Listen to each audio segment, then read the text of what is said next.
Hey, this is Danny Eny with Firepole Marketing, and you're listening to Stephanie O'Brien's Moved by Purpose podcast.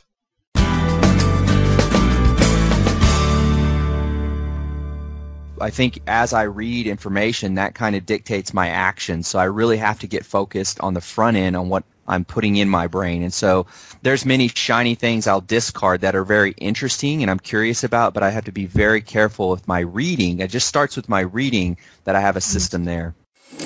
Are you longing to know what your purpose is? Are you on the wrong career path? Do you feel like there must be more to life? Don't worry, there's hope. It's time to be moved by purpose. Now your host, Stephanie O'Brien. You're listening to the Moved by Purpose podcast, and it is your host today, Stephanie O'Brien. I am so excited to be with you today, and very excited to share the conversation I had with this inspiring guest, Darryl Lyons. He brings a faith-based approach to guiding the ambitious entrepreneur. He is from a family of entrepreneurs, advises hundreds of small business owners, and is a successful small business owner himself.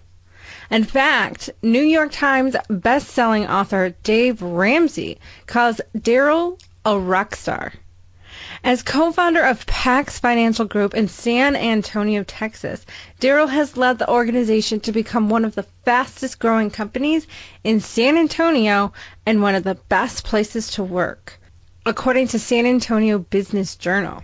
He was a recipient of the John C. Maxwell Leadership Award in 2015, and Mayor Julian Castro has recognized Darryl for his involvement in redeveloping a part of the city by naming a park the Darryl W. Lyons Park in his honor. He resides in San Antonio, Texas, where he worships at Oak Hills Church, led by Max Lucado and Randy Frazee. He is married to Carice, and they have 4 beautiful children. And without any further delay, I am going to welcome Darryl to the show.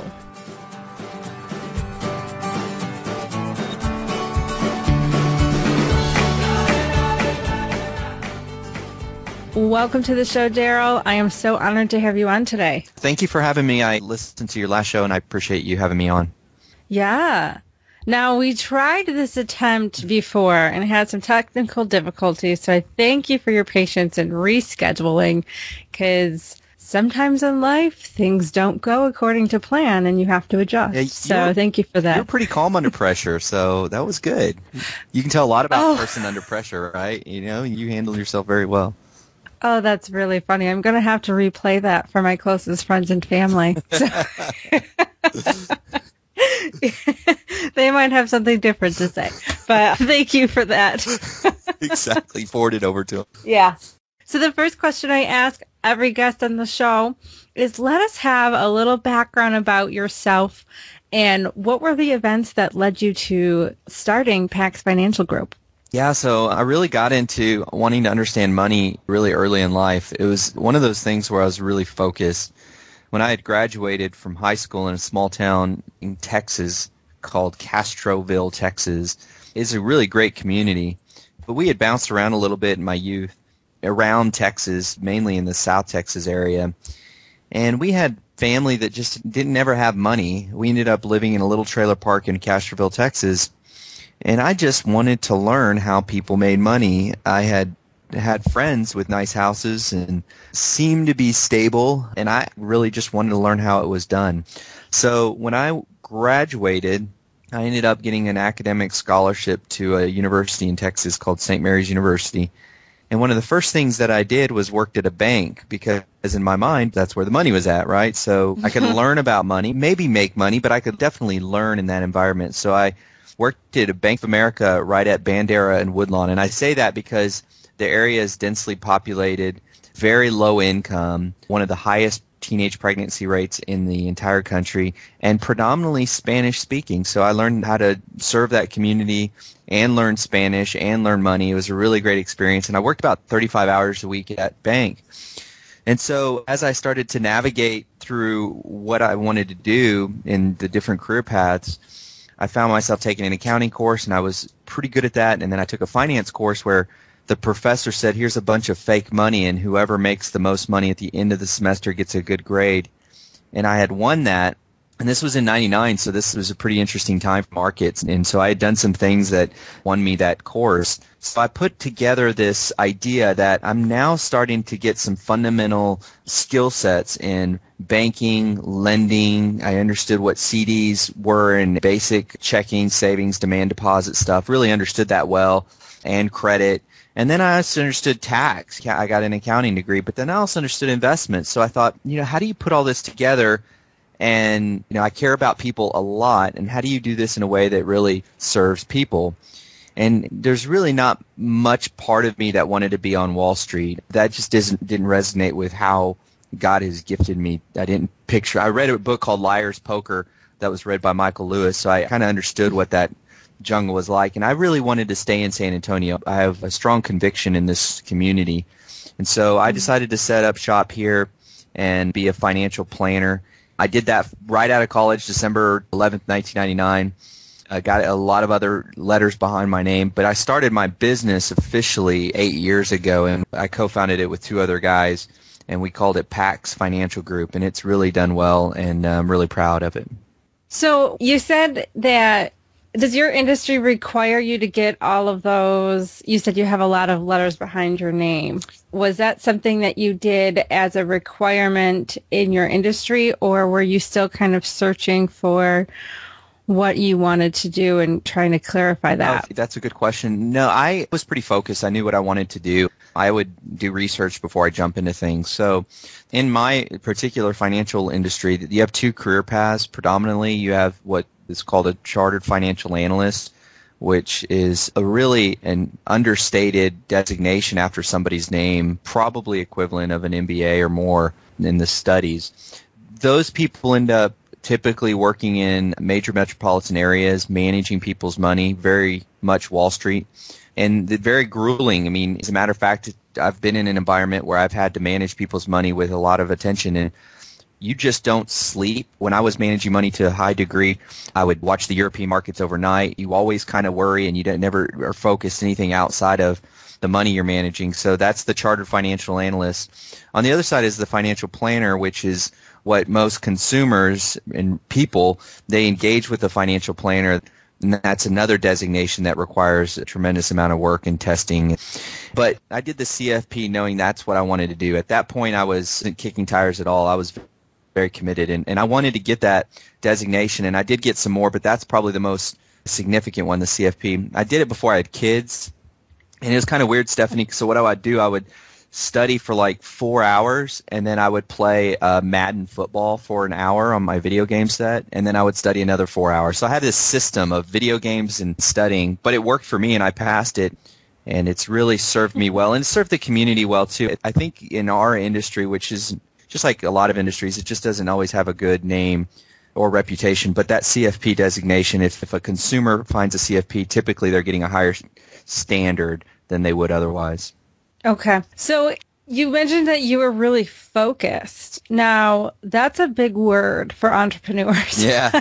Because I think that at least most of the ones that I have interviewed, that it took them a while to find their focus.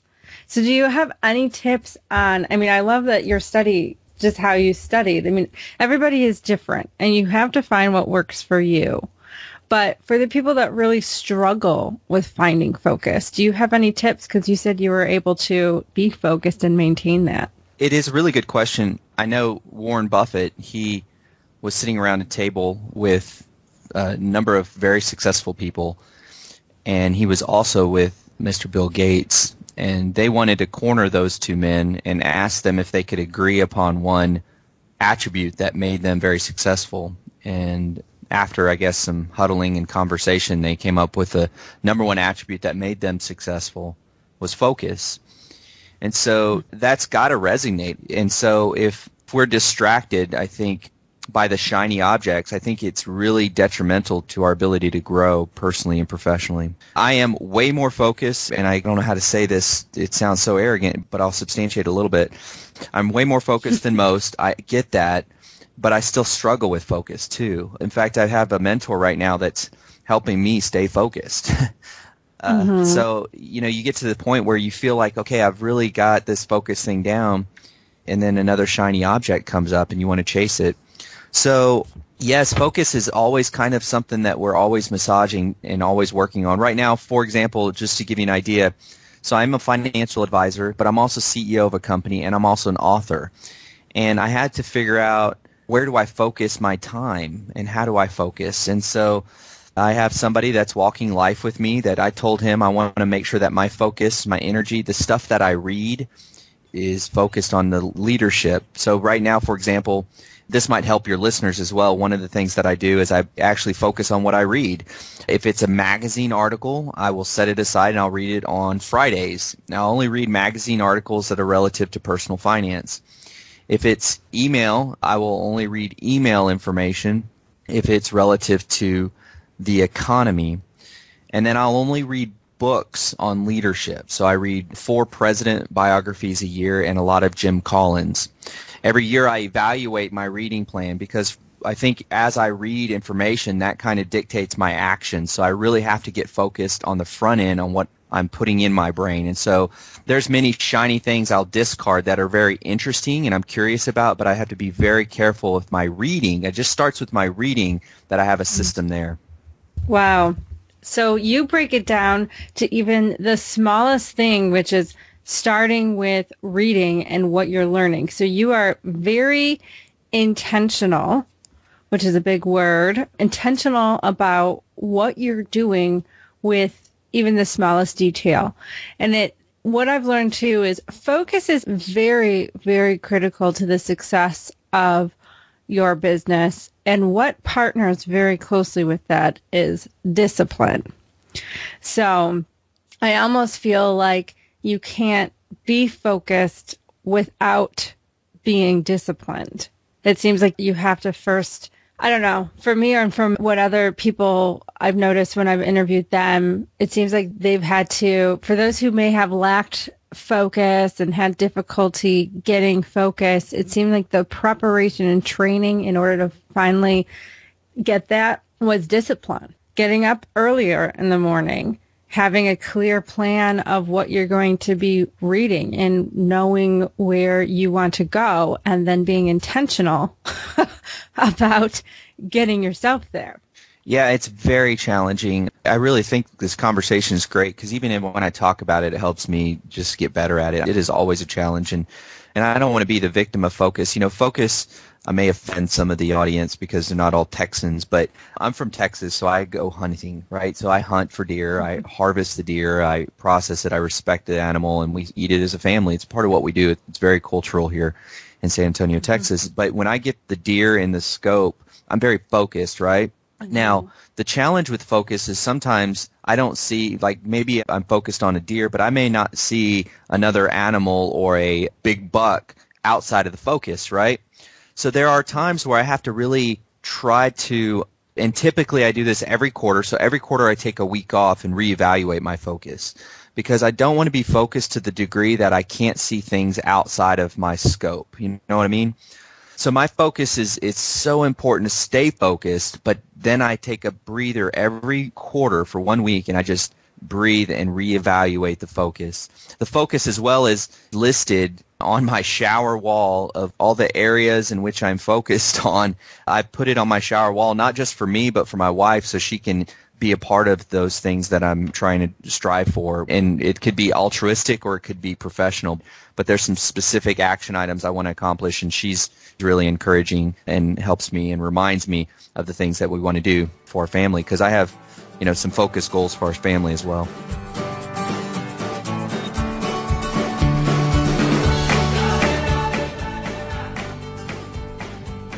Good.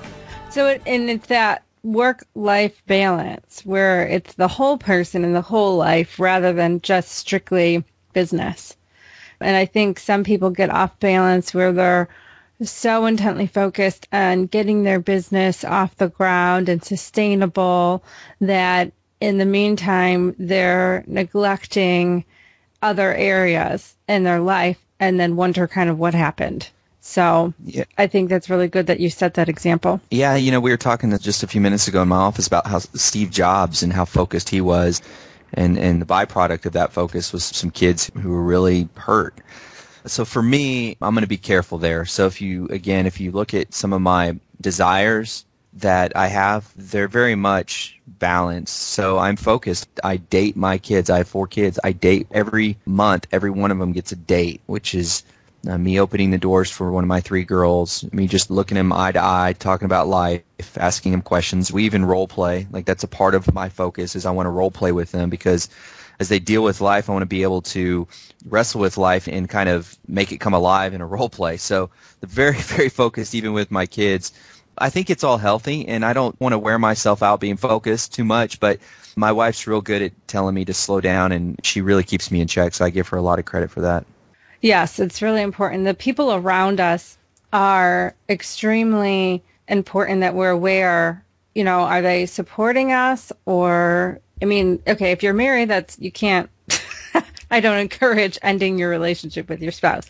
But for those that might have friendships or things where the people are distracting or not supportive, and I'm not saying like where they're constantly just like the yes man. Sometimes supportive relationships are people that are calling you out for things, just like your wife was saying, you need to slow down. We need those people. And if you don't have those, I always encourage you to be intentional about having those types of relationships in your life and surrounding you.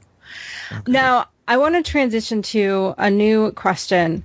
Finances are a big part of business. Well, it's a big part of life. Yeah. Yeah.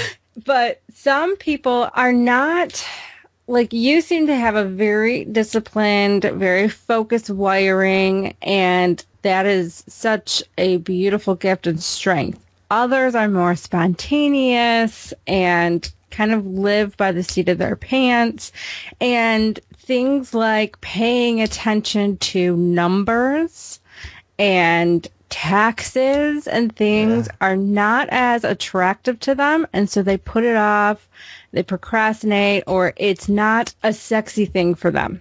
So yeah. I would love to hear more of kind of, maybe if you have stories, or maybe kind of a warning of like, to motivate us, Darryl, about why we should not be putting it off and how we need to get over that we don't like it. Yeah, no, and do it. It's a real issue. It's really the left side of the brain that we have to engage in. I mean, it's like working out. It's stressful, and if we don't work it out very often, it's just very difficult. And I do struggle with it as well. I mean, it's not the funnest thing to do, is to manage money. I do have some disciplines again. I'm a big Dave Ramsey fan. So our family, we use envelopes, and just kind of the genesis of that was I was working this was right when I graduated college, I was working for a Fortune 100 company, and I was doing very well, and it looked like I was on a path to one of those major metropolitan areas, and I made a commitment to stay in San Antonio. So I quit the job. And again, I was doing well. I was partner of the year and rookie of the year, and really on an upward trajectory. I decided to quit. At the same time, my wife decided to quit teaching, and we had our firstborn, and we were cool with that. But the math didn't make sense. It was just something that I felt called to do. I had a BMW convertible. It was a nice car. I had to sell that. I had to sell everything. In fact, my son thought he was going on eBay at the time. But we just needed to really downsize. And so as I was making this career change, she would drop me off at work in the morning with one car and with the baby in the back seat, and then pick me up. And that's kind of awkward when you're in finance and people are driving Lexuses and there's expectations of what you should be doing financially. But we had decided that we wanted to make a change in the way we were spending money. And I thought Dave Ramsey was clever, but he really wasn't for me. At this point, I had a bunch of letters behind my name, and I was sophisticated. So the Dave Ramsey guy he was for everyone else but not me. But in the point of really struggling financially, it was during that year and a half after I had quit. We really ran out of money. We had too much credit card debt. I couldn't pay the mortgage. It was just really difficult. And I wasn't sure how we were going to be able to make ends meet. And in my mind, the insecurity that goes through my head that we're going to, this is a generational thing. I'm going to go back to a trailer park and trying to push through this and not be poor like my family before them. I really don't want that. But you get this season that you feel like you're just digressing. So a lot of prayer, a lot of tears, Again, I have a very encouraging wife. She encouraged me to push through, and we did. And by the way, as a financial person, I was giving advice, and I was broke, and that's like a shop teacher with no fingers. It was very difficult. At that moment, we had decided to just be a little bit more disciplined, and so we made a commitment to start using cash. We started buying what Dave Ramsey was selling in terms of the philosophy, and so we use envelopes to pay for things. And so even today, and this is 10 years later, and we're much better financially now, but we use envelopes to pay for things, and inside the envelopes are cash. And so when the cash runs out, we don't spend anymore. I also use a Smart Dollar software. That's a good software that is a really easy way to track a budget. I do encourage those that are entrepreneurs to every quarter pay taxes, 25% of your net income. So net income is revenue minus expenses equals net income, and take 25% of that net income and set it aside, and then every quarter transfer that money to the electronic funds transfer payment system, which is an IRS system that allows you to pay your taxes online. And that's just a good habit to get into while you're broke. And then the last suggestion is, we made a commitment when we were broke to give 10% of everything that we made to those that are hurting and hungry. And doing that when you're broke is a good habit to start. And frankly, it's been done by Rockefeller and other successful people. And it's a habit that hasn't changed for us today. And so now giving has become a very practical and systematic thing that we've deployed with our finances. So those are some just practical ways that I think that might encourage your listeners to start thinking about their money a little differently. You said so many things in that story that I want to follow up on, but for the sake of time, I'm going to just pick a couple things. Where do I start? Okay, so you mentioned that you felt called to, was it leave your job? Yeah. Or to change? Okay. Yeah. Now, in that obedience, things were not sunshine and flowers every day for you. No. And I can very much resonate with that, and I'm confident that there are people listening that can relate to that, where you feel called to do something, and in that obedience, you're stepping out and things are not what you were expecting them to be or hoping they would be. And I like how you called it a season. Yeah. There are seasons of struggle, even though some seasons feel like they're a lifetime. Yeah. Because even if they last an hour, we're like, that's too long. I don't want to deal with this pain. So they are temporary. But you also, with that, decided to kind of look for a lesson or to do your part in changing it. Yes, you did. You prayed.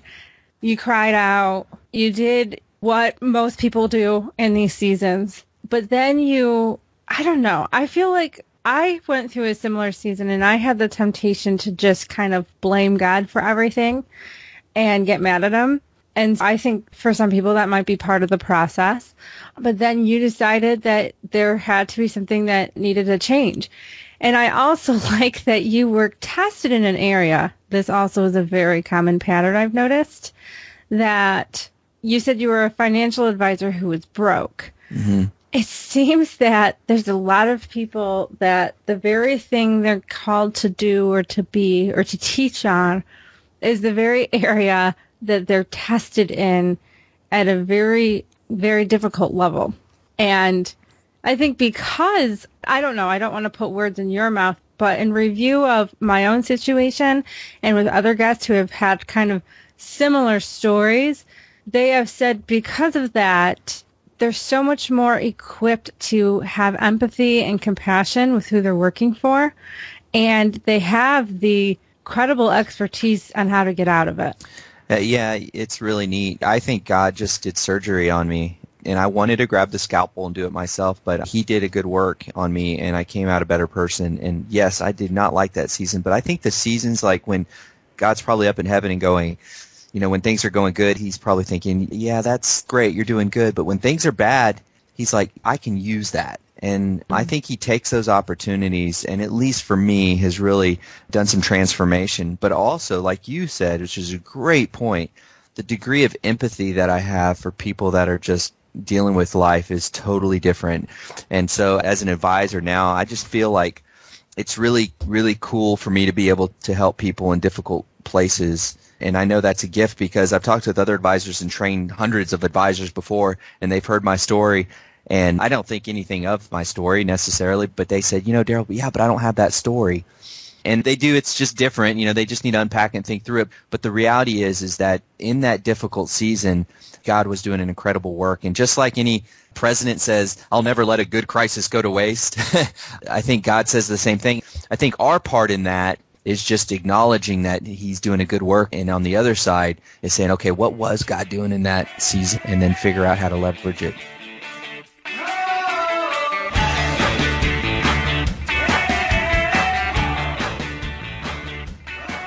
I completely agree. And the discipline to change it, to find the lesson and to change it and to choose to move forward. I think in moments like that, you can choose to get angry and bitter and hard and turn your back on what you were called to do, or you can press through in what is walking by faith. Like, you can't see what's going on. You don't understand why it's happening. You don't even know when this is going to be over and when this is going to end. But you praise through it with a trust that there's a higher purpose for it. It will turn around for good. And there's a transformational masterpiece at work here. Mm-hmm. So, Mm-hmm. oh, but yeah, surgery is not really ever pleasant. So No. the cutting away, not fun. No. I've really appreciated you sharing that story. I understand that you have a book that will be coming out. I'd love to hear more about this book. Yeah, so I initially launched it last year, and it did well as a self-published book. And one of the reasons it did well was because Dave Ramsey gave me a raving endorsement, so that name travels. But then my self-publishing arm, which was through Crossbooks, they actually went out of business. So I was released from my contract, which was such a blessing. And I had a little bit of a track record, so I had my pick and choosing of a more major publisher. And so I chose Morgan James, and they chose me. And it was a good entrepreneurial fit. They appreciated my faith, and they appreciated my entrepreneurial bent. So one of the things they said is, we want to stop production of your book to give it new life, and then they're going to relaunch it January 5th. I do have pre-orders available. It's a very attractive package. If somebody wants to order it now, they can. Otherwise, it'll be available January 5th. The title of the book is Small Business, Big Pressure. And you can go to the website and smallbusinessbigpressure.com to learn more. And some of the stories I shared today are actually in that book. Oh, nice. Awesome. I love the title. It's very, very creative. Thanks. Is it a financial book? Is it an entrepreneurship? Is it a personal story? Yeah. So what happened is we had some success. So I was a financial advisor, and then we started to grow. So I'm one guy. Now our company has 18 employees, and we're doing pretty well. And as we grew, we became one of the best places to work in the city, one of the fastest growing companies. So I started getting phone calls from small business owners in our community and frankly across the world that wanted to just ask about operations, marketing, staffing. And so I thought, there's a need for peer-to-peer leadership. And so I started teaching classes to the community, and there were workshops, and those would fill up. And one day I looked at the stacks of papers and books that I was using to research, and I go, you know what? I've got a book here. So I got strep throat, and it prevented me from working, but it didn't prevent me from doing some things. And so I typed for a week as I was recovering and just pounded out a book. It was much longer than a week. It took me about a year to write, but at least it got a framework going. And I had about 20 different people, entrepreneurs and small business owners, review it and massage it. And basically what it is a playbook for a small business owner that really is missing in the marketplace. How do you manage your business finances? How do you just basically understand what is an income statement? What is a balance sheet? Some basic stuff that I know a lot of people just don't know, but they need to know. So I put it in there. I want to put it very simple for people. How do I hire somebody? What questions do I ask? How do I let somebody go? In terms of creating the right culture, what do I need to do to start a culture? I don't even know what a culture is, much less to put a framework about how do I build a culture. And then how do I set goals? What's the proper way to set goals so that I can stay focused? So I really give the reader a very practical way of building a small business. And then, of course, I feel compelled to share my story and my faith walk throughout. Nice. This sounds like a really, really great book to check out for anyone who is thinking of starting a business or already has started a business and wants to know a little bit more about some of the things he's mentioned. Check out this book, because those are the questions that some of those I get, and I like that I have a book now that that I can recommend that they read, because it's not necessarily something, all those kind of details are not ignite my flame. So I'm really glad that there is a tool, someone else who has the expertise. And that is the beautiful thing about networking and collaboration, is you don't have to be all things to all people. You know, if there's something that is not your claimed area of expertise, go out and find someone that can leverage that. So, yeah, it's great. Yeah, I agree.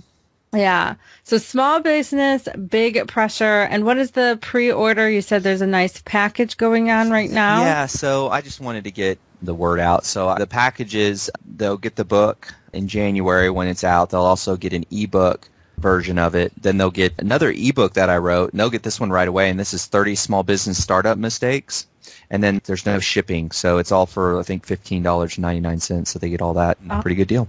Nice. That's a great deal. Awesome.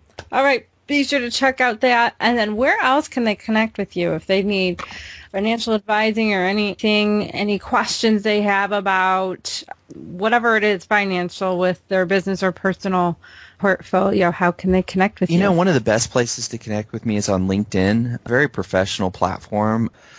So if they go to LinkedIn, type in my name, Darryl W. Lyons, you'll find me that way. Twitter, my Twitter handle, I'm not on Twitter as much. I do post things from time to time, but it's Darryl W. Lyons as well, and so they can follow me on Twitter. But I tend to enjoy LinkedIn even more than Twitter, just the higher degree of professionalism. And so I would encourage people to not only follow me, but to really spend some time creating a good presentation for their own business on LinkedIn as well. Mm-hmm. LinkedIn is great. It's one of my favorite as well. All right. It has been an honor and pleasure to chat with you. Oh, thank you. And thank you again, Darryl. Oh, no, thanks. I really appreciate you taking time, and I had a lot of fun. It went by fast. Yeah, it did, really. The challenge with focus is sometimes I don't see, like maybe I'm focused on a deer, but I may not see another animal or a big buck outside of the focus, right? So there are times where I have to really try to, and typically I do this every quarter. So every quarter I take a week off and reevaluate my focus, because I don't want to be focused to the degree that I can't see things outside of my scope.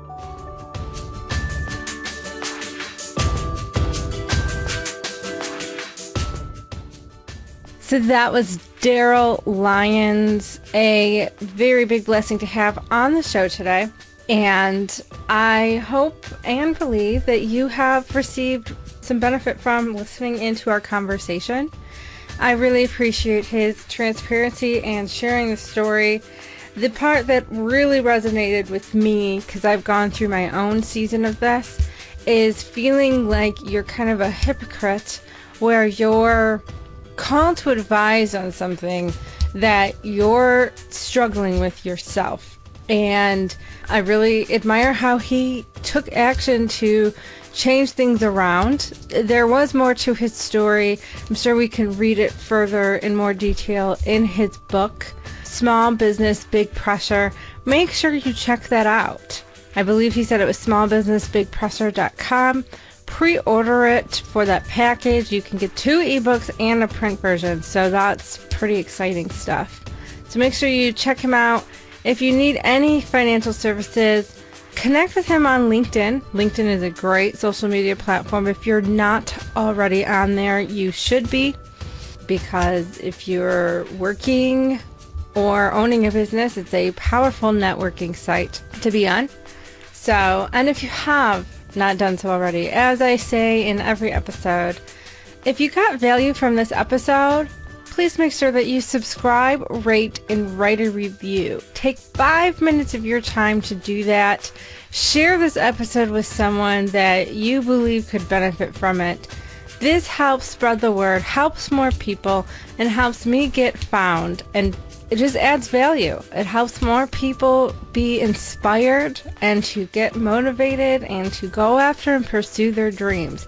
Too many people are living defeated, small lives, overwhelmed, not knowing what to do, feeling stuck, and that is what my mission is to help you get unstuck, help you find your purpose, help you find your wings. If you have not subscribed to my newsletter, make sure you come on over to movebypurpose.net. I got a new website, and I'm pretty excited about that. I'll be getting new photos and doing kind of a slow branding update, and then we'll do a big reveal later on. But the website has been updated. Make sure you check that out. Stay in touch. I blog as well about once a month, sometimes twice a month. And there's just valuable resources, free downloads, PDFs, tools on where to begin, a list of services and tools I use to run my business, and ask a question. Reach out to me. I typically answer, if not directly, in a podcast or in a blog, and I'm always excited to hear from you. So I'll talk to all of you guys next week. Keep moving forward.